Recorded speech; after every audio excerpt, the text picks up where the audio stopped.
Alô, alô, salve, salve, amigos da TV Sonic, da TV 247, bom dia. Estamos aqui na pracinha, mesma praça, o mesmo banco, o parque maravilhoso. Quinta-feira, 2 de maio, são 9 e pouco da manhã. Vou começar então a leitura dos jornais e vamos comentar juntos as principais notícias. Olá, Meire Marques, bem-vinda, sejam todos bem-vindos ao nosso primeiro programa de hoje. Quem está mais aí? Zenaide, Salomão Cavalcante, Zenaide Maria, Ana Teixeira Lula, bom dia, bom dia, bom dia. As fotos dos jornais mostram o que aconteceu ontem. Ontem em Paris foi assim. Ontem em Paris, de novo, esses tais de coletes amarelos foram para as ruas, vandalizaram, quebraram, porque sempre tem black blocs misturados, fizeram uma maior baderna nas ruas de Paris. E o destaque aqui da Folha tem um artigo, eu nunca tinha visto esse nome, escrevendo na Folha, Daigo Oliva. Faltam a Guaidó oratória, repertório e carisma para liderar a oposição. Evidentemente que Luiz Francisco, tudo bem aí? Bom dia. Luiz Bergosa. Zeca Mendes. O sol me atrapalha um pouco, eu não consigo encontrar uma boa posição aqui no parque a essa hora. Haddad e Maria Hermínia terão colunas na Folha, também informa a Folha. 500 anos após morrer hoje é 500 anos de Da Vinci. Hoje, 500 anos de Da Vinci. O Globo também fala do Da Vinci. Diz que Guaidó convoca atos diários na Venezuela. Vocês viram ontem, eu mostrei. Importante sempre mostrar imagens. E o que eu vi ontem nas televisões, não só na Telesur, como nas outras televisões, é o esvaziamento de Guaidó, ao contrário do que estão dizendo os jornais. Os jornais estão dizendo que o Maduro tem esvaziado. Não, as Forças Armadas são todas do lado do Maduro. É por isso que o Bolsonaro recuou novamente.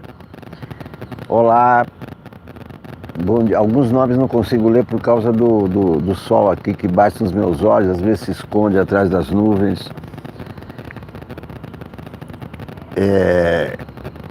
Então é o seguinte,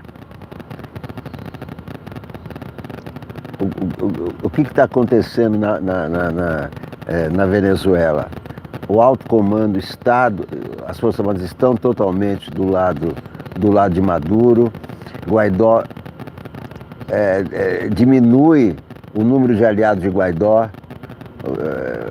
Os aliados de Guaidó estão fazendo o seguinte, quer dizer, tudo é uma manobra da CIA, né? Chama-se Operação Libertar. A CIA já fez operações com esse nome Libertar em vários lugares onde tentou provocar guerra civil. O que Guaidó quer provocar? Guerra civil. Os aliados dele não estão protestando, estão jogando pedras. E quando joga pedras, alguém responde. Como aconteceu no caso daqueles blindados que atropelaram a multidão não, aquele aglomerado de aliados do Guaidó que estavam jogando pedras dentro da base aérea de La Carlota. Então, a tentativa do Guaidó é essa, é provocar conflitos. Porque quando há conflitos, não é? Isel Pinheiro, direto do centro do mundo, quando há conflitos de rua, isso pode dar pretexto a uma invasão americana para pacificar o país, né? Primeiro, a CIA provoca desordem, provoca o caos, e aí vem os Estados Unidos para trazer a suposta paz. O que as invasões americanas provocaram foi mais guerra, como está se vendo na Líbia, como está se vendo no Iraque. Ao contrário do que preconizaram e do que preconizam os americanos, de que eles vão a esses países para tirar o ditador, para acabar, instaurar a democracia, não. O que aconteceu depois da passagem dos americanos, tanto no Iraque como na Líbia, foi o aumento da violência, guerra entre etnias, guerra aberta, Síria, mesma coisa. Então, o Guaidó está a serviço dessa operação da CIA, chamada Operação Libertar. Ele quer provar confusão diária. É claro que esses aliados do Guaidó não são trabalhadores, são provocadores, porque quem precisa trabalhar não vai para a rua jogar pedra. E o Estadão também, foto da Venezuela, Guaidó pede greve, Maduro diz que o opositor quer guerra. Não é greve, o Guaidó não quer greve, o Guaidó quer provocar conflito armado, já está provocando conflito armado. Isso foi claro, está documentado. Quem está provocando conflito armado é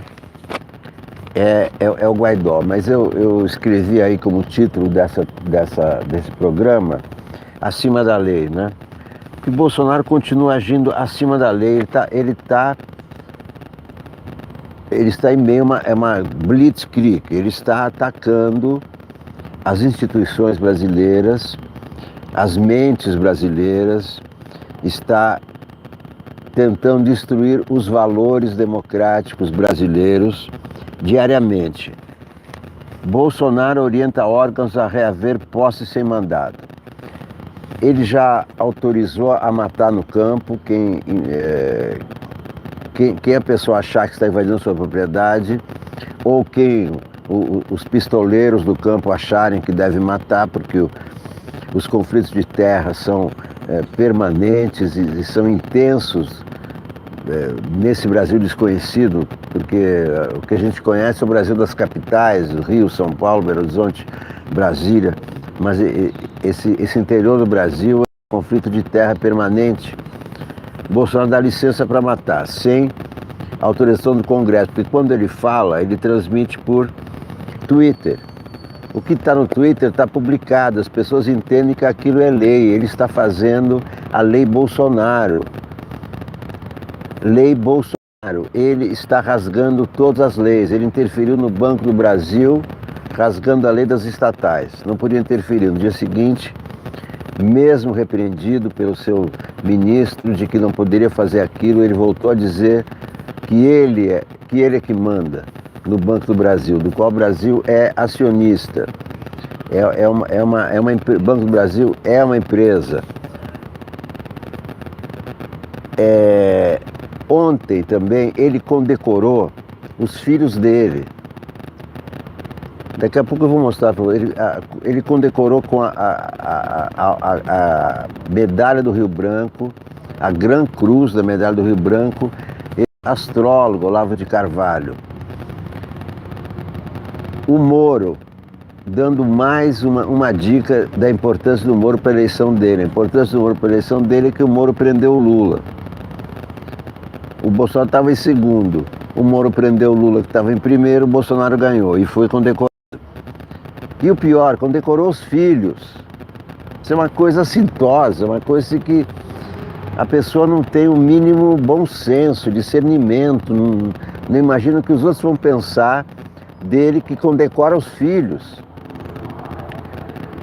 Mas são escândalos diários, parece a tática nazista da Blitzkrieg, uma invasão da Europa, é uma invasão em massa por terra, mar, ar, e intensa, maciça. É assim que ele ataca, quer dizer, ele está atacando as universidades, quer atacar o conhecimento, né, cortando verba, 30%, não é cortando 30%, 1/3 das verbas das universidades federais. Ele mandou cortar. Agora ele está mandando, ao arrepio da lei, tirar simplesmente as pessoas que estão em imóveis públicos ocupados, sem acionar a justiça, que invadiu. A justiça é acionada, há todo um processo, pois Bolsonaro está agindo como aquele cidadão acima da lei. Eu sou presidente, eu faço o que eu quero. Tire as pessoas de lá. Não importa o que diz a justiça. Esses são os precedentes perigosos que ele está abrindo no país. Ele está quebrando as leis. Aquilo que ele falou de desconstrução, ele está destruindo o arcabouço jurídico brasileiro, está destruindo o Estado de Direito, está destruindo o Estado Democrático de Direito. E essa é mais uma.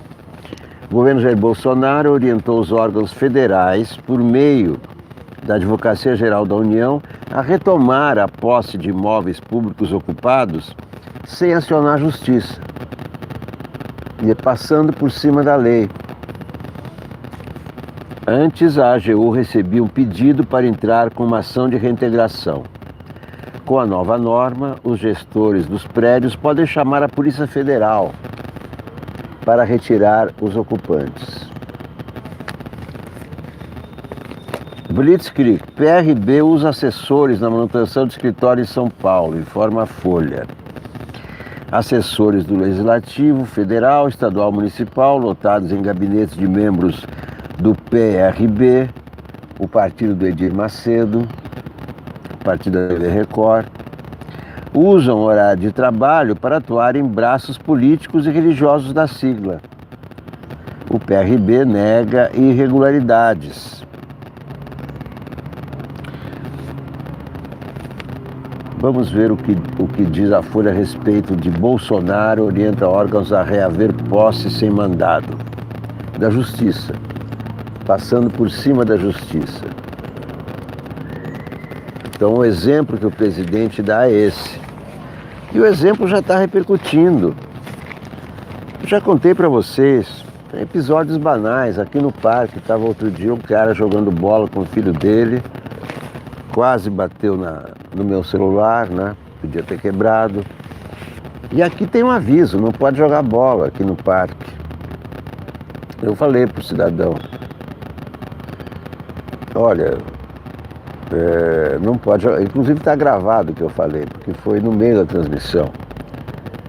Falei para ele, olha, não pode jogar bola aqui, tá? O senhor não viu o aviso? É proibido jogar bola. Aí ele me disse assim, mas muita gente faz coisa proibida e tudo bem, não acontece nada. Então esse é o exemplo que Bolsonaro está dando para o país, não respeitar as leis. E aí vira o quê? Sem leis? A barbárie, o caos.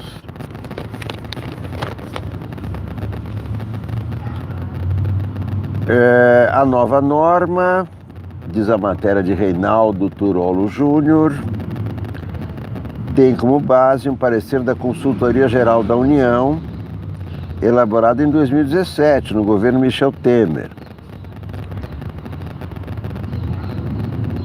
Iniciativa semelhante foi tomada em 2016 pelo governo Geraldo Alckmin em São Paulo, em meio a uma onda de ocupações de escolas estaduais por estudantes.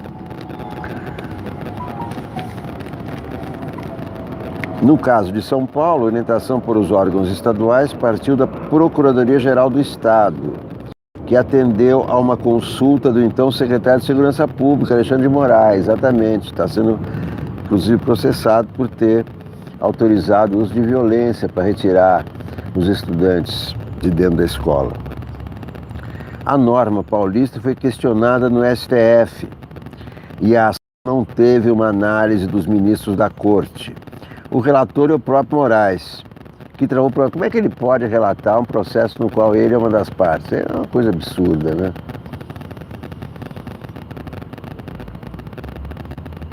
Conforme o novo entendimento da AGU, a administração pública federal tem o direito e o dever de atuar para proteger o patrimônio e a continuidade dos serviços.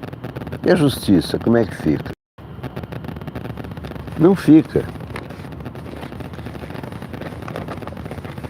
a justiça é atropelada a toda hora. Vocês querem saber das condecorações? Olha isso. Olha que absurdo. Condecorou os filhos. Além de condecorar um astrólogo que mora nos Estados Unidos com uma honraria nacional. Vocês vão ver qual é o objetivo dessa honraria. Matéria de Ricardo Della Coletta na Folha. Bolsonaro concedeu ao escritor Olavo de Carvalho o mais alto grau da Ordem do Rio Branco. Condecoração que é dada para, abre aspas, distinguir serviços meritórios e virtudes cívicas, estimular a prática de ações e feitos dignos de honrosa menção. O que Olavo de Carvalho fez para ser enquadrado nisso? Ele é um cara chulo, que só fala bobagem, diz que a terra é plana, o nazismo é de esquerda, xinga as pessoas, usa as palavras de baixo calão, não tem noção do que está acontecendo, e os conselhos que ele dá ao presidente são conselhos autoritários. E mora nos Estados Unidos desde 2005, não mora no Brasil. Quais são os serviços meritórios e virtudes cívicas? São os palavrões dele?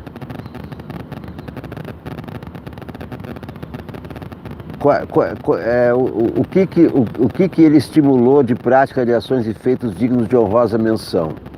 Absolutamente nada.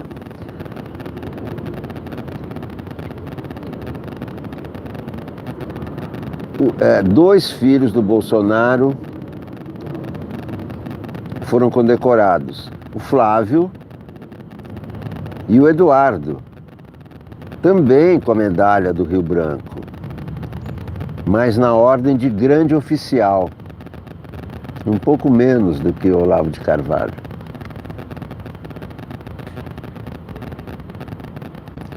No mesmo decreto, Bolsonaro também condecorou no grau de Gran Cruz outras 34 pessoas, como Hamilton Mourão, Davi Alcolumbre, Sérgio Moro, Paulo Guedes, João Dória, Wilson Witzel, Romeu Zema. Sabe o que isso lembra? Lembra nos tempos do Império, quando o imperador distribuía títulos de barão, conde, duque, né, para formar o seu grupo de aduladores, né? Mesma coisa, está condecorando o filho, mas ele condecorou até aquele deputado que sempre fica do lado dele para pagar de pirata porque é negro, ele fica do lado dele para mostrar que ele gosta de negro. Também condecorou. Hélio Negão é o nome dele. Também condecorou o presidente do Tribunal de Contas da União, José Múcio, que vai examinar as contas do governo dele, né? Ele condecora. Tem a menor noção de ética, de dignidade, de respeito às instituições, respeito à medalha, nada. A Ordem do Rio Branco foi criada em 1963 e homenageia o patrono da diplomacia brasileira. Ela consiste de 5 graus: Gran Cruz, que é mais alta, Grande Oficial, Comendador, Oficial e Cavaleiro, além de uma medalha anexa. Como presidente da República, Bolsonaro é o grão-mestre da Ordem do Rio Branco. Bolsonaro incluiu Olavo num grau que, segundo o regulamento da Ordem, é reservado apenas para determinadas autoridades. Ele é autoridade em quê? As normas estabelecem que a Gran Cruz pode ser dada ao presidente da República, ao vice, aos presidentes da Câmara, do Senado e do STF. Para o STF ele não deu. Para o presidente do STF ele não condecorou. a ministros, governadores e militares de alta patente, além de embaixadores estrangeiros e outras personalidades de hierarquia equivalente. Está aí. De novo quebrou a lei. A lei das concessões da Medalha do Rio, da Gran Cruz da Medalha do Rio Branco, ele violou de novo. Não poderia ter dado ao Olavo de Carvalho, porque ele não preenche nenhuma dessas exigências.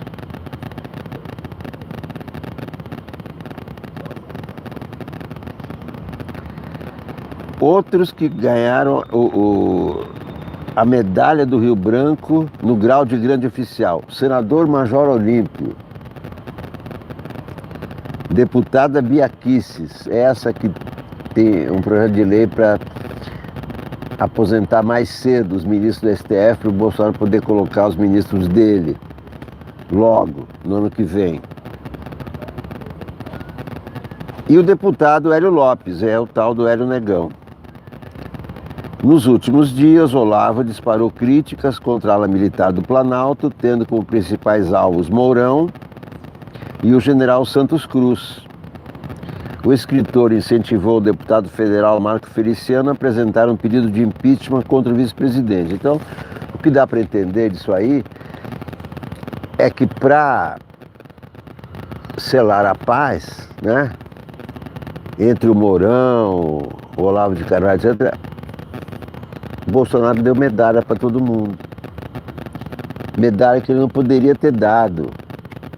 Medalha para os filhos. Quem é um presidente que tem essa ousadia, que tem essa cara de pau de condecorar filho? Isso só acontecia no Império.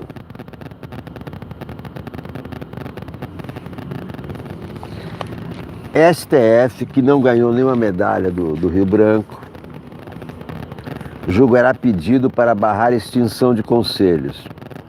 Atualmente, os dois pontos de oposição a Bolsonaro estão no STF e na Câmara dos Deputados. Dias Toffoli e Rodrigo Maia. Esses são os opositores a esse governo que quer destruir tanto o STF como a Câmara dos Deputados.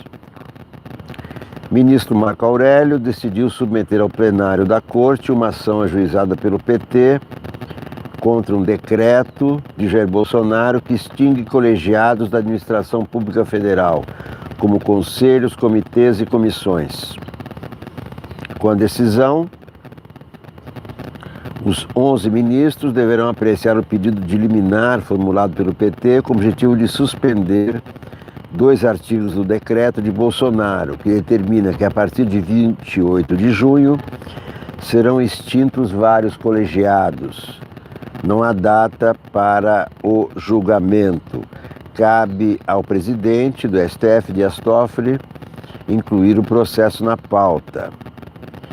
Na ação, o PT apresentou 4 argumentos para sustentar que o decreto é inconstitucional.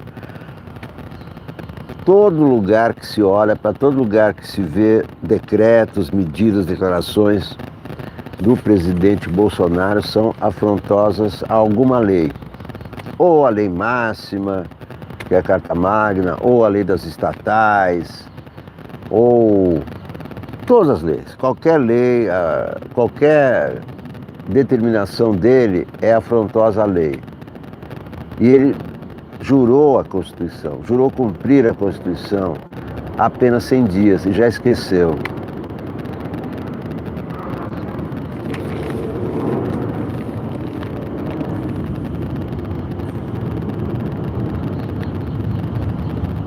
Presidente do TJMG prestou favores a ex-governador Pimentel, afirma a Polícia Federal. Matéria de Fábio Fabrini. Investigação diz que desembargador atendeu a interesses da cúpula do Estado em troca de nomeação. Polícia Federal suspeita que o desembargador Nelson Messias de Moraes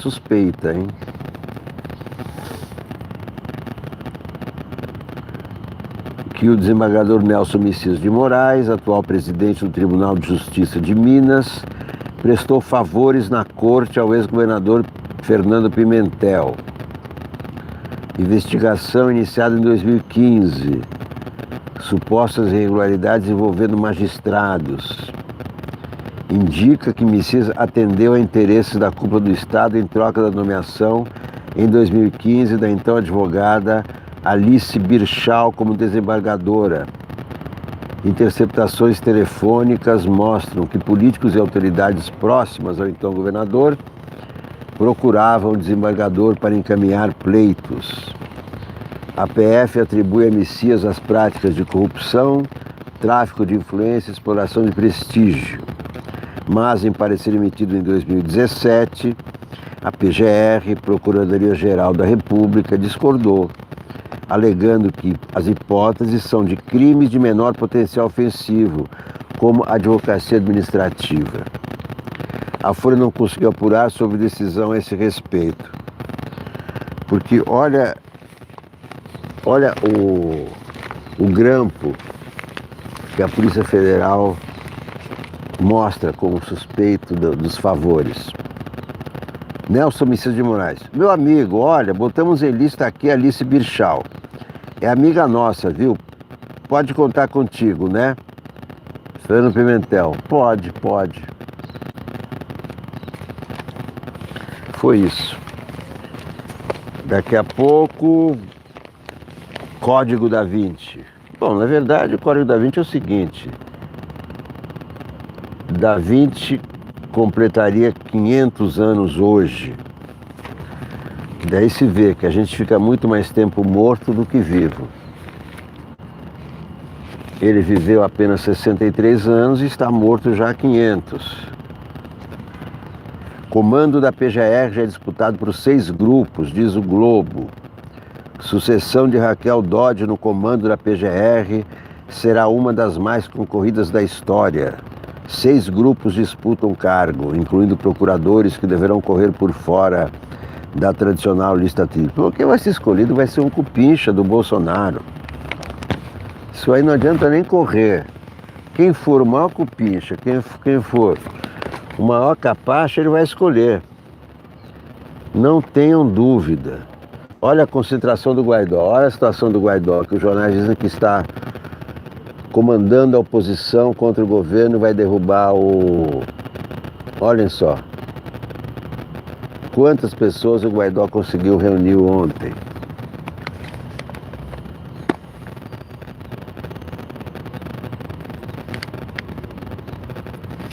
Vamos abrir o Globo.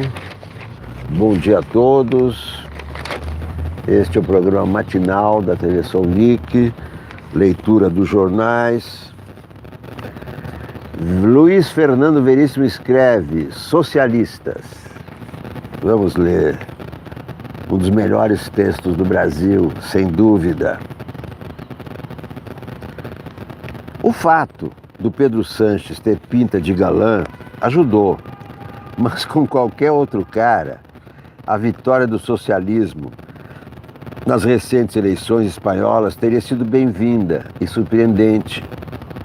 O esperado era que a questão dos imigrantes dominasse a votação e reforçasse a direita e a extrema-direita, como tem acontecido em toda a Europa. A questão nem pintou. Pelo menos na Espanha, a preocupação com a invasão dos ilegais existiu, mas não decidiu. Deixa eu ver se nessa posição eu fico mais confortável. Eu acho que sim. Agora posso ver as mensagens. Eu não estava vendo as mensagens de vocês. Eu estava na contraluz.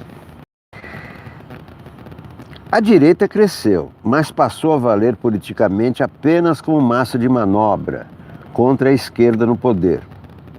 Ultradireitistas, direitistas, conservadores tradicionais e separatistas unidos para incomodar. O socialismo não triunfou na Espanha.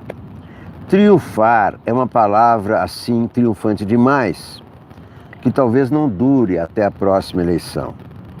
Mas um vislumbre de socialismo já serve, principalmente a quem se resignar a nunca mais vê-lo em público, em companhia respeitável. Nos Estados Unidos, a palavra tem aparecido no discurso político com uma frequência inédita ultimamente. Durante muito tempo, Angela Davis, lembra dela? Era lançada como a única candidata esquerdista de verdade nas eleições presidenciais americanas. Diziam que o Partido Comunista dos Estados Unidos era mantido vivo apenas para manter viva a candidatura da Angela. Também diziam que o próprio partido era sustentado pelos agentes do FBI infiltrados, facilmente identificáveis porque eram os únicos que pagavam suas mesadas em dia. Mas acho que nem a Angela usava a palavra socialismo. Bernie Sanders, o velhinho que tem concorrido nas últimas eleições presidenciais americanas, se identifica como socialista. Alexandre Ocasio-Cortez, o mais novo fenômeno eleitoral americano, representante do Bronx no Congresso, onde abafa todo mundo com sua inteligência aguda, já está sendo lembrada como candidata à presidência, se identifica como socialista. Marielle presente. Escreve Luiz Fernando Veríssimo no Globo. Uma bela ilustração no Globo de André Mello. Pam, pam, pam, pam. Mudança da Lei Rouanet se baseia em diagnóstico antigo e errado, diz editorial do Globo. Governo imagina que acabar com incentivos a grandes produções ajudará apoio às pequenas. O ainda recém-eleito Jair Bolsonaro desfechou críticas à Lei Rouanet, de incentivo à produção cultural, por supostamente beneficiar famosos e obras de temáticas imorais e de ideologias reprováveis, no entender dele.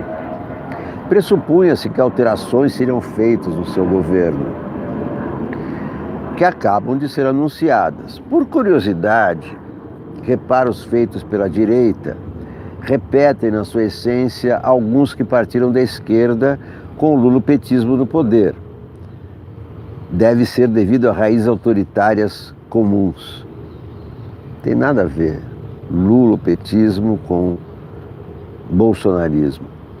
Ambos querem alegadamente ajudar as pequenas produções e reduzir, mas o PT nunca reduziu a Lei Rouanet a nada, estava em 60 milhões. O que está querendo? É que alguns veículos, como o Globo, insistem em tudo, em usar de tudo para demonizar o PT. Então isso não é correto. O ministro da Cidadania anunciou que o teto de 60 milhões de incentivo por projeto desabou para 1 milhão, para que seja alcançado o objetivo multideológico de ajudar as obras de custo mais baixo. Em entrevista ao Globo, o ministro citou os espetáculos do Circo de Soleil como exemplo do que não faz cabimento ser apoiado pela lei. Isso aí não pode mesmo, produção estrangeira não, Circo de Soleil, produções estrangeiras, claro que não deveriam ser abrangidas, mas isso não tem nada a ver com o teto. Tem que ser prestigiado produções brasileiras, mas com teto de 60 milhões. Ninguém nem pedia 60 milhões, mas é um teto.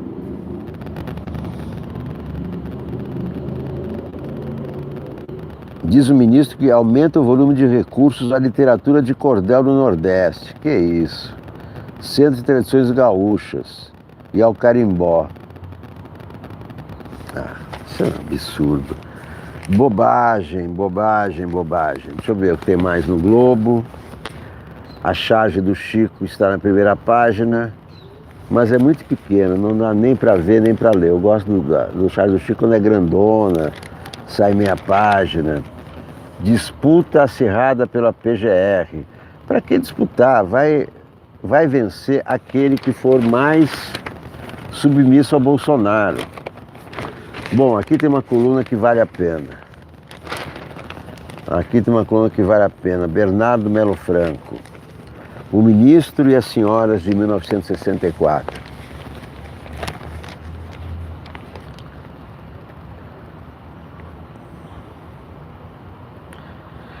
O novo ministro da Educação, Abraham Weintraub, quer banir os livros de Paulo Freire e reprimir a balbúrdia nas universidades. O discurso não é exatamente novo. Já estava na boca das senhoras católicas que bradavam contra o comunismo em 1964. Em entrevista ao jornal Estado de São Paulo, o ministro Lavete descreveu as universidades como locais de bagunça e arruaça. Ele também protestou contra a suposta presença de gente pelada, como se os campi fossem praias de nudismo. A imaginação de Weintraub parece ser fértil. A das ativistas católicas também era. A exemplo do ministro, elas acreditavam que os comunistas estavam em toda parte. Atrás da banca de jornal, no ponto de ônibus, debaixo da cama ou dentro do guarda-roupa, como ironizava o cronista Stanislau Ponte Preta. Em Belo Horizonte, as senhoras se uniram na Liga da Mulher Democrata, LIMD. De rosário em punho, promoveram passeatas a favor do golpe militar e elegeram a Universidade Federal de Minas Gerais como alvo número 1. Ao elegerem o golpe militar, as senhoras católicas elegeram a censura e a tortura.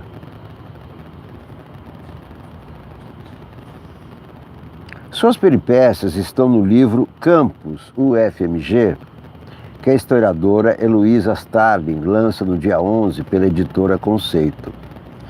Em abril de 1964, a LIMD intimou o Ministério da Educação a intervir na UFMG para garantir, aspas, o afastamento definitivo de professores, livros e funcionários comunistas do convívio com os estudantes. Fizeram a mesma coisa no colégio que eu estudava, colégio de aplicação. Prenderam professores, prenderam estudantes e acabaram com o colégio de altíssimo nível. O colégio que formou 3 estudantes que foram dois ministros de Estado. Sem contar outros em elevadíssimos cargos, tanto na área de humanas como na área de ciências. Bom dia a todos. Pouco depois, as senhoras mineiras reivindicaram a imediata proibição em todo o país do método Paulo Freire.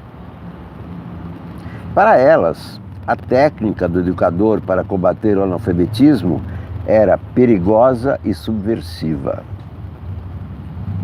Em 1965, a LIMD organizou um abaixo-assinado pela, aspas, extinção da carreira de sociólogo.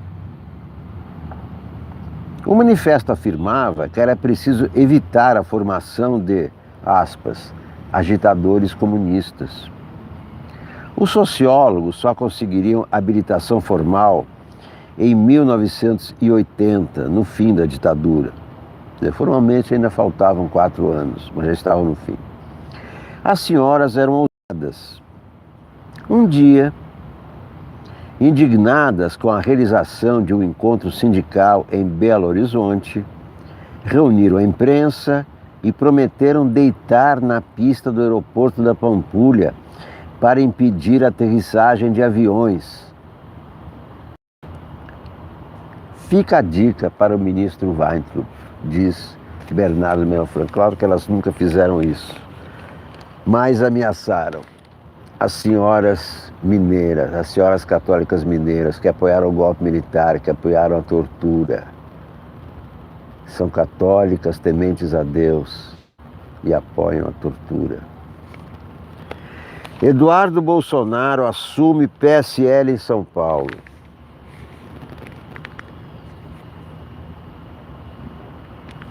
Não consigo ver os nomes de vocês porque a luz não deixa, é uma luz que está bem em cima de mim, entre nuvens, o sol entre nuvens.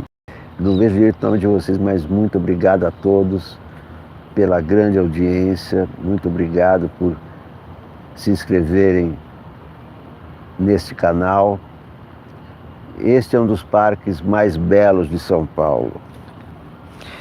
Filho do presidente vai comandar a escolha de candidatos com bandeiras conservadoras e liberais na economia para as eleições municipais. Ele substitui o senador Major Olímpio, que tem feito críticas ao governo federal. Não basta um Bolsonaro em Brasília, tem um Bolsonaro em São Paulo. Um Bolsonaro incomoda muita gente. 2 Bolsonaros incomodam muito mais. 3 Bolsonaros incomodam muita gente. 4 Bolsonaros incomodam muito mais. O Major Olímpio renunciou ao cargo. Ele ganhou a medalha ontem. Ganhou a medalha do Rio Branco e saiu fora.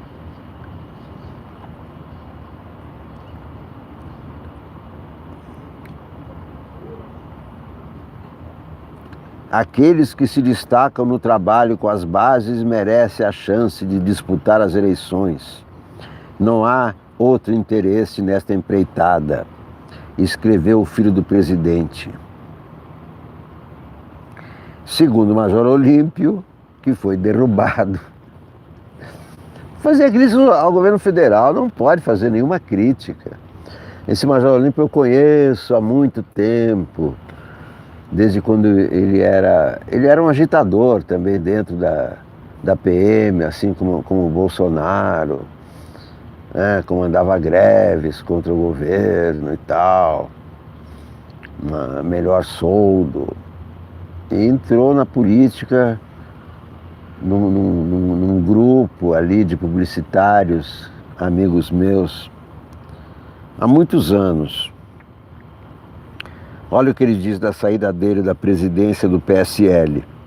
Não teve conflito, pressão, nada. Ele só pediu minha cadeira e eu gentilmente ofereci a ele.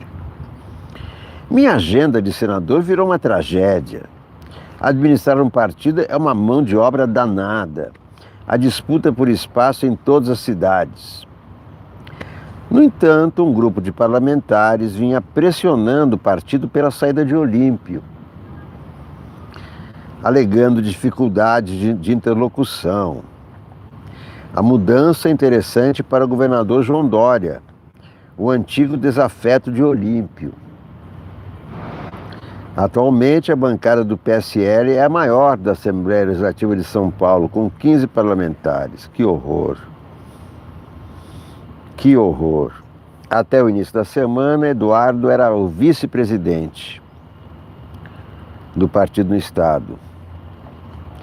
Em função de irregularidades nas contas estaduais, o partido está impedido de receber recursos do fundo partidário até novembro de 2019. Então, detalhe, não é só problema dos laranjas. PSL de São Paulo, em função de irregularidades nas contas estaduais, não pode receber recursos do fundo até novembro deste ano. Na capital paulista, a deputada federal Joyce Hasselmann tem sido apresentada em pesquisas de intenção de voto como possível nome na disputa à prefeitura em 2020. Joyce Hasselmann.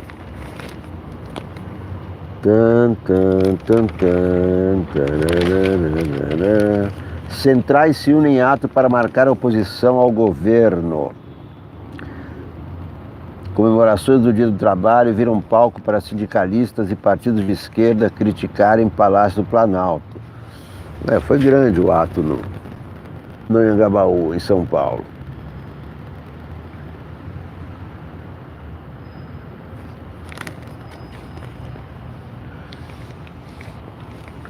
Vamos ver o que eles disseram. Haddad considerou o ato de 1º de maio como uma espécie de inauguração de uma agenda dos representantes da esquerda contra o governo Jair Bolsonaro. Ele afirmou que parte da população ainda nutre esperança de que o governo implemente medidas, etc, etc.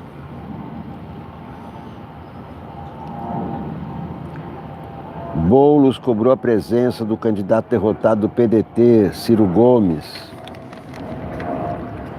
Acho que o Ciro Gomes deveria estar aqui. Haddad, entretanto, minimizou. O Lupe está aqui representando ele.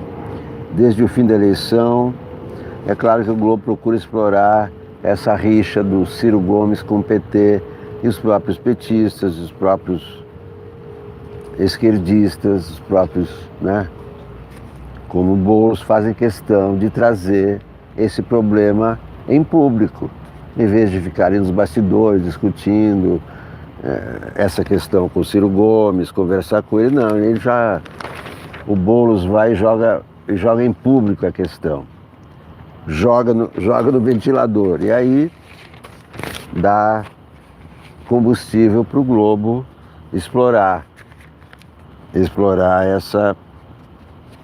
essa rixa na esquerda brasileira. Vamos ver aqui o Estadão. Pouca concorrência deixa a gasolina mais cara, diz a ANP. De acordo com a agência, distribuidoras não repassaram ao consumidor redução de preço ocorrida nas refinarias. Corte de verba inviabiliza o UFF. Reitor diz que com redução de 30% das verbas, mal dá para pagar as contas. A Universidade Federal Fluminense foi uma das ligadas à balbúrdia pelo ministro da Educação. Página A18, Metrópole. Onde é que está? A18, Metrópole. Ué, não está na página A18. A18, Metrópole. Aqui está MP quer rever a concessão da linha 5. Será que está na página? Não.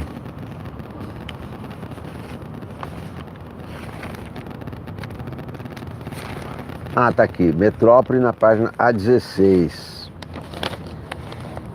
Aqui está o reitor da Universidade Federal Fluminense dizendo que o corte de 30% inviabiliza o funcionamento da faculdade.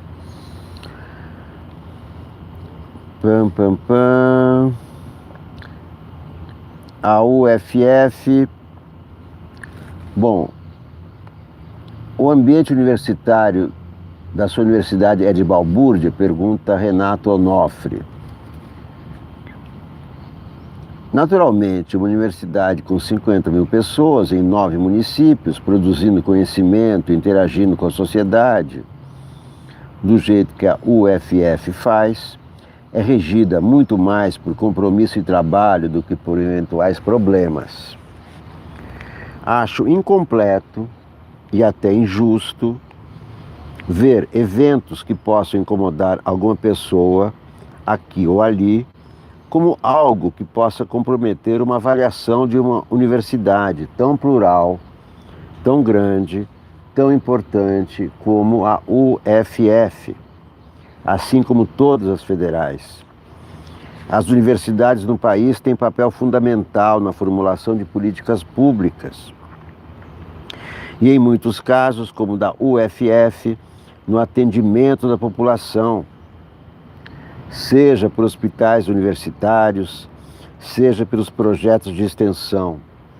É uma pena ver o ministro fazer uma avaliação tão séria por ato que não está claro. A UFF é um ambiente de ensino e não de balbúrdia.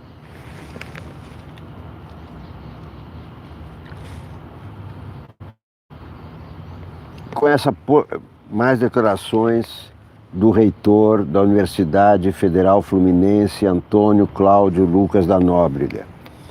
Com essa polarização infeliz que aconteceu no país, apareceram movimentos de direita, o que por um lado é positivo do ponto de vista da construção do diálogo, mas se apresentaram de forma ultra-radicalizada, o que é muito ruim.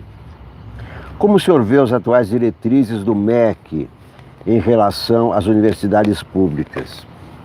É difícil definir, mas a interlocução não tem sido muito fluida. Não há um canal aberto. A gente, por exemplo, não recebeu uma visita do ministro na Associação Nacional dos Dirigentes das Instituições Federais de Ensino Superior. O que é praxe sempre que há uma troca de gestor no MEC. Mas o que eu vejo é que existe uma confusão no governo. Ocupar o governo não lhe dá a atribuição de definir todas as direções sobre tudo. Não é assim. Nós somos governados por políticas de Estado, pela Constituição. Muitas vezes, como gestor, e eu não sei se o ministro tem essa experiência ou não, tem de aprender a escutar as pessoas. A gente não sabe tudo. A gente precisa escutar. O ministro, diz o jornalista, o ministro declarou um corte linear de 30% dos recursos. Resposta do reitor. Ele praticamente inviabiliza a universidade. Mas temos de ser justos. O fato é que desde 2014 a universidade pública vem sofrendo cortes. Nos últimos anos, o orçamento ficou congelado, só corrigido pela inflação. A UFF, por exemplo, tinha uma dívida estruturante. Com esse bloqueio, é o que chamam de a tempestade perfeita. Nós tínhamos custo de 200 milhões para um orçamento discricionário de 170 milhões, ou seja, déficit de 30 milhões.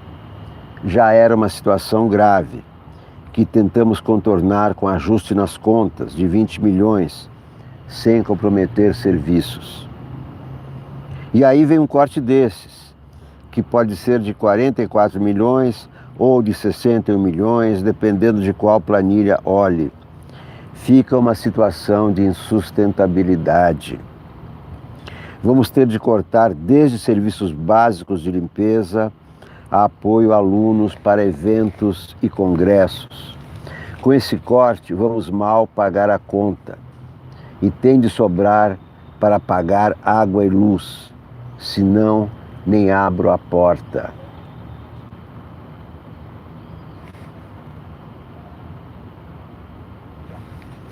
O episódio da faixa estendida contra o presidente Jair Bolsonaro na UFF durante as eleições contribuiu para esta situação? Pergunta o repórter. Não sei dizer. Se eventualmente ele entender que a faixa foi um problema, eu vou explicar ao ministro que houve uma manifestação do Tribunal Regional Eleitoral e do STF dizendo que era um ato legal e justo. Então, por favor, vamos deixar isso no passado. Evidente que essa faixa teve um peso fundamental na decisão do ministro, porque esse governo está se guiando por vingança,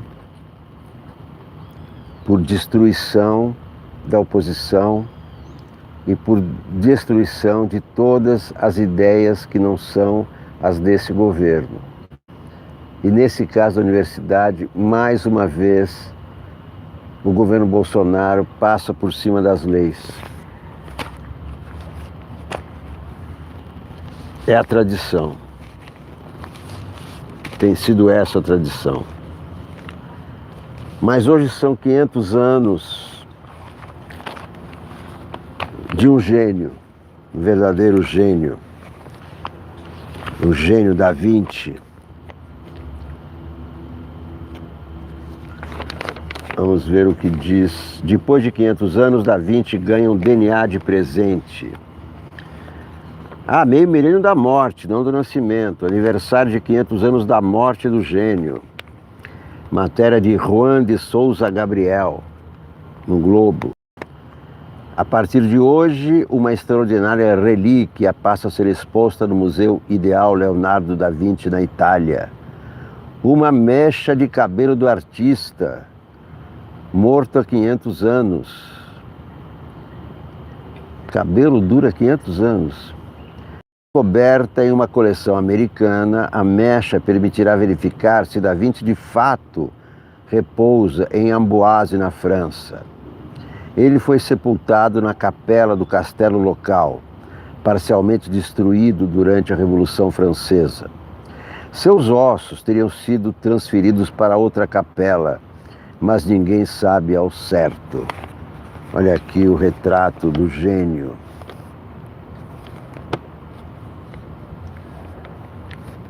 O retrato do gênio Da Vinci. Diz aqui a matéria que ele teve acusações de sodomia. Vamos ver.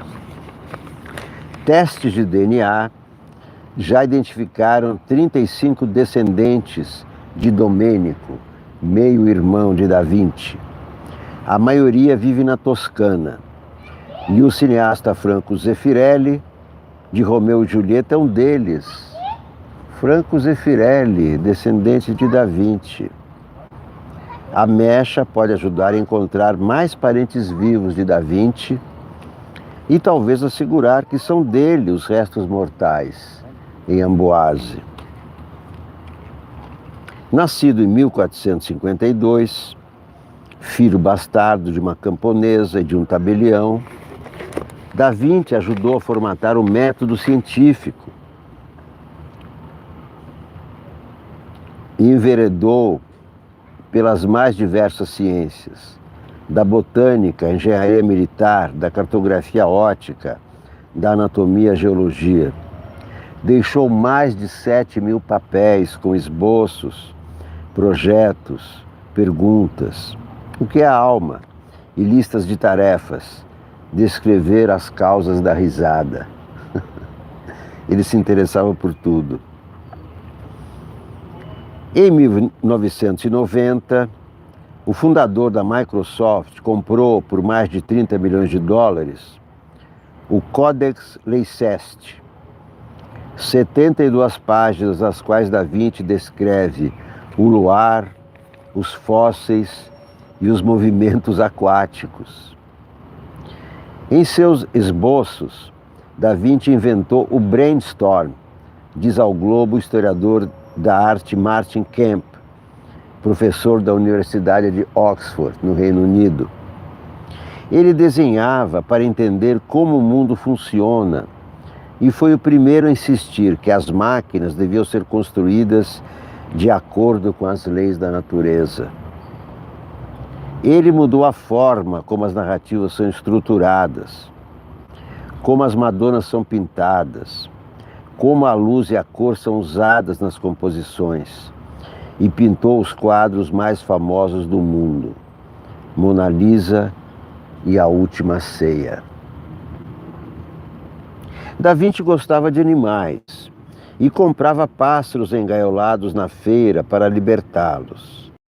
Canhoto e bonitão, usava túnicas rosadas e, dizem, tinha uma bela voz. Foi acusado de sodomia 2 vezes, mas as acusações foram retiradas por falta de provas.